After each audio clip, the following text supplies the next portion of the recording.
ഇഅ്ലമൂ, നിങ്ങൾ അറിയണം, നിങ്ങൾ പഠിക്കണം, നിങ്ങൾ മനസ്സിലാക്കണം. അന്നമൽ ഹയാത്തുദ് ദുനിയാ ലഅബുൻ വലഹുൻ വസീന. ദുനിയാവിലെ ഈ ജീവിതം എന്ന് പറഞ്ഞാൽ കളിയാണ്, തമാശകളാണ്, അലങ്കാരങ്ങളാണ്. വതഫാഖുറുൻ ബൈനകും വതകാസുറുൻ ബിൽ അംവാലി വൽ ഔലാദ്.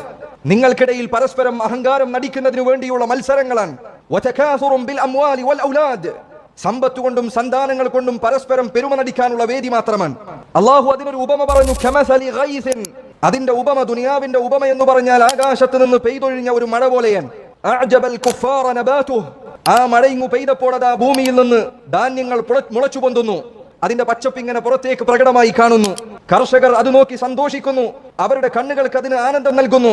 സുമ്മ യഹീജു ഫതറാഹു മുസ്ഫറ. പിന്നെ അതിന്റെ കാലം കഴിഞ്ഞാൽ അതിന് മഞ്ഞ നിറം ബാധിക്കും. സുമ്മ യകൂനു ഹുതാമ. പിന്നീട് അത് ആരും തിരിഞ്ഞു നോക്കാത്ത ആളുകൾ ചവിട്ടി മതിക്കുന്ന വൈക്കോൽ നുരുമ്പുകളെ പോലെ ആയിത്തീരും. ഇതാണ് ദുനിയാവ്. ദുനിയാവിൽ നിങ്ങൾ ആസ്വദിപ്പിക്കുന്നതൊന്നും നിലനിൽക്കുന്നതല്ല. ഇവിടെ നാം സമ്പാദിച്ചു കൂട്ടുന്നതൊന്നും അവസാനമില്ലാതെ നമ്മോടൊപ്പം നിലകൊള്ളുന്നതല്ല.